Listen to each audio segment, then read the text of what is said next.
ಒಂದು ಸುಂದರವಾದ ಅರಣ್ಯದಲ್ಲಿ ಅನೇಕ ಪ್ರಾಣಿಗಳು ವಾಸವಾಗಿದ್ದವು. ಹಾಗೆಯೇ ಈ ಅರಣ್ಯದಲ್ಲಿ ಒಂದು ಸುಂದರವಾದ ಗುಬ್ಬಚ್ಚಿ ದಂಪತಿಗಳು ಸಹ ವಾಸವಿದ್ದರು. ಈ ದಂಪತಿಗೆ 2 ಮುದ್ದಾದ ಮೊಟ್ಟೆಗಳು ಸಹ ಇದ್ದವು. ಗಂಡು ಗುಬ್ಬಚ್ಚಿ ಆಹಾರ ಹುಡುಕಿ ಕಾಡಿನಲ್ಲಿ ಹೊರಟಿರುವಾಗ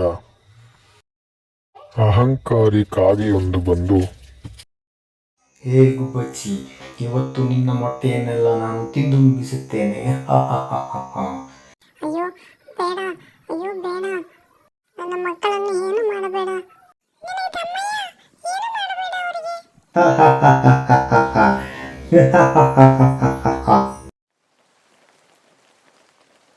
ಹೇ ಗುಬ್ಬಿ ಮರಿ, ನಿನ್ನ ಮೊಟ್ಟೆಗಳನ್ನೆಲ್ಲ ತಿಂದು ಹಾಕುತ್ತೇನೆ.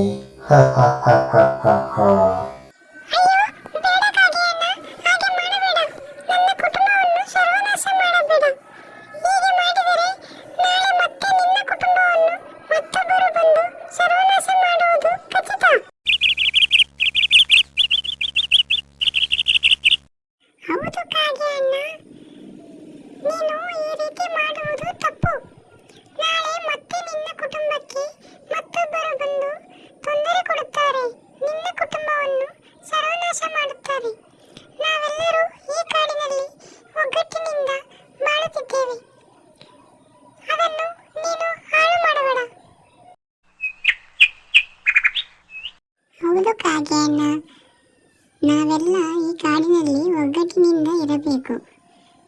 ನಮಗೆ ನಾವೇ ವೈರಿಗಳಾಗಬಾರದು. ನಾವೆಲ್ಲ ಒಟ್ಟಾಗಿ ಈ ಕಾಡಿನಲ್ಲಿ ಜೀವನ ಮಾಡಬೇಕು. ಎಲ್ಲರೂ ನನ್ನನ್ನು ಕ್ಷಮಿಸಿ, ನನ್ನ ತಪ್ಪಿನ ಅರಿವಾಗಿದೆ. ಇನ್ನು ಮುಂದೆ ನಾನು ಈ ರೀತಿ ಯಾವುದೇ ತಪ್ಪನ್ನು ಮಾಡುವುದಿಲ್ಲ. ಅಂದಿನಿಂದ ಎಲ್ಲ ಪಕ್ಷಿಗಳು ಸಂತೋಷವಾಗಿ ಕಾಡಿನಲ್ಲಿ ವಾಸ ಮಾಡತೊಡಗಿದವು.